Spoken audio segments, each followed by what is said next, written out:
Ngayong araw ay meron nga kaming pupuntahang lugar ng aking family. Kaya naggagayak na kami ngayon para makapagsimula ng makapagbiyahe. Alas 8 na nga at talagang malayo itong pupuntahan namin. Yes mga fam, kaya sobrang excited ako sa lugar na to. Gusto nyo ba ng secret? Di ko sasabihin. Samahan nyo na lang ako sa paglalakbay namin ngayong araw. Huling hirit na nga pala to sa tag-init bago pa magtag-ulan. Kahit nga yung baby boy ko sobrang excited na dito. Hindi na nga siya natulog para lang dito. Dahil maaga pa kami umalis, kaya kakain na muna kami dito sa Tagaytay. Sa sobrang dami nga ng kainan dito sa Tagaytay, napunta kami dito sa McDo. Nakakaumay na do kasi kaya para maiba naman daw. What? Nakakaumay na nga yung McDo Ewan ko ba kapag travel talaga, laging kasama talaga si McDo. Jollibee #1. Ewan ko ba sa Jollibee, ba't kasi sa umaga lang may kape? If you know what I mean. Yes mga fam, kasi tanghali na yung mga moment na to. Pero dahil maaga kami umalis, eto na yung breakfast and lunch Iba talaga dito sa McDo, bida ang saya. Wait, parang Jollibee na naman yun McDonald's for the win. After pala namin kumain, dumiretso na kagad kami dito sa pupuntahan namin. Alam mo na ba tong lugar na to? Yes mga fam, dahil sobrang favorite namin tong lugar na to. Last year nga lang, nandito rin kami. Welcome to Canyon Cove na Sugbo, Batangas. Yes mga fam, dahil sobrang ganda talaga ng lugar na to para sa akin. Maganda yung beach, maganda yung swimming pool, marami pang mga naka-swimsuit, naka-swimming attire, if you know what I mean. Pero no joke, talagang maganda talaga dito. Kaya nga in-squat ko na kagad tong place. Kaso mga fam, sobrang init. Kaya nga nag-request na kagad yung aking baby boy ng ice cream. Siguro nakailang ice cream kami dito sa may vending machine nila. After nga nyan mga fam, nakapag-check-in na kami. Grabe,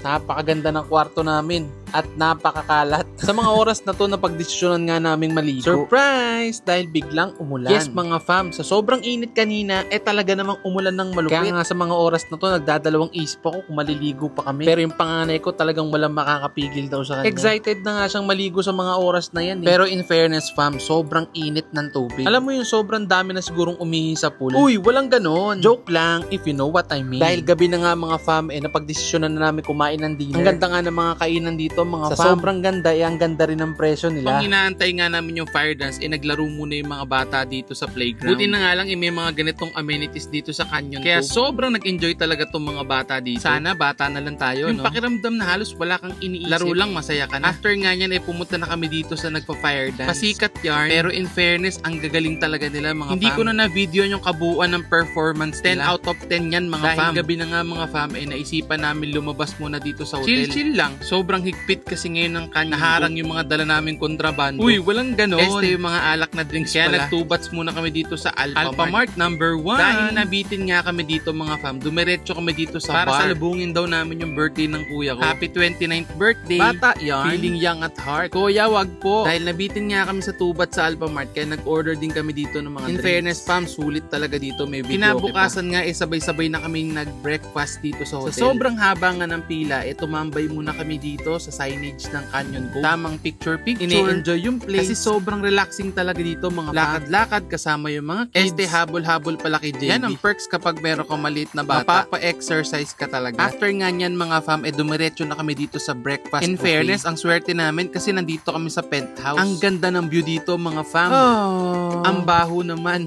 Breathtaking siya. Nasa executive lounge kasi kami, kaya nandito kami sa magandang view. Tama na nga yan. Tara, itutur ko kayo mga fam dito sa hotel. Meron nga pala itong 80 square meter na lot area at 52.25 na floor area. Uy, ibang property yun. Ay, sorry, sa ibang vlog pala yun. Okay, let's go back to the video. Meron silang malaking lobby. At pagpasok mo, sobrang laki ng terrace nila. What? Bahay yan? Dito, tamang lakad-lakad lang tayo papunta sa beach. Grabe fam, sobrang ganda talaga ng view dito. Kaya kung maghanap ka talaga ng magandang beach na merong swimming pool, ay marirecommend ko talaga sa iyo itong Pico del Oro. Uy, ibang resort yun. Canyon Cove nga pala. Dito sa beach, sobrang dami ring beach. Ano daw? I mean, masisira yung bleach Huling hirit na kasi ito sa tag-init. Kaya sulitin na natin kahit na mainit. Wordplay. In fairness fam, kids-friendly talaga tong Canyon Cove. Ang linaw ng dagat, hindi ganun kalalim. At white sand na siya mga fam. Ang maganda dito mga fam, wala masyadong aso kaya walang bomba. If you know what I mean. Bataan yarn. Nag-enjoy talaga ng sobra dito si Ate Bella. Actually, lahat kami nag-enjoy dito kasi sobrang ganda talaga ng beach. Sa laki ko nga na to ng 120 kilos, lumulutang talaga baka ako. Tubig kalat yan. Pero sa totoo lang mga fam, kailangan talaga natin kumonek sa nature para mawala yung mga sakit-sakit natin sa katawan. Sa sobrang ganda nga ng mga view dito, masarap sarap talagang mag-OOTD. Mag-model nga pala ng shades. Introducing model number 2. Nagaanap ka ng magandang quality ng shades. Available na yan sa basket dyan sa baba. Affiliate yarn. MX Studio number 1. Dahil lunchtime na, dumiretso kami dito sa napakagandang Secret Garden. Sobrang secret na nga, hindi mo nga alam na merong restaurant pala dito sa loob. Sobrang nag-enjoy nga dito yung mga kids. Ang lawak ng bakuran. Tamang takbo lang sila dito sa yard. Kaya sure ako na babalikan namin to next time. Dito na rin pala namin naisipang i-celebrate yung birthday ng kuya ko. Happy 29th birthday. Teka, pang ilang 29th birthday mo na yan? Kung nakaabot ka hanggang dito sa video na to, maraming salamat sa panonood. Baka pwede naman pa-smash ng like button dyan. At pa-share na rin mga fam. Sige kapag hindi ka nag-like, pamalasing ka ngayon 2026. Joke lang. Hanggang dito na lang mga fam. Bye-bye!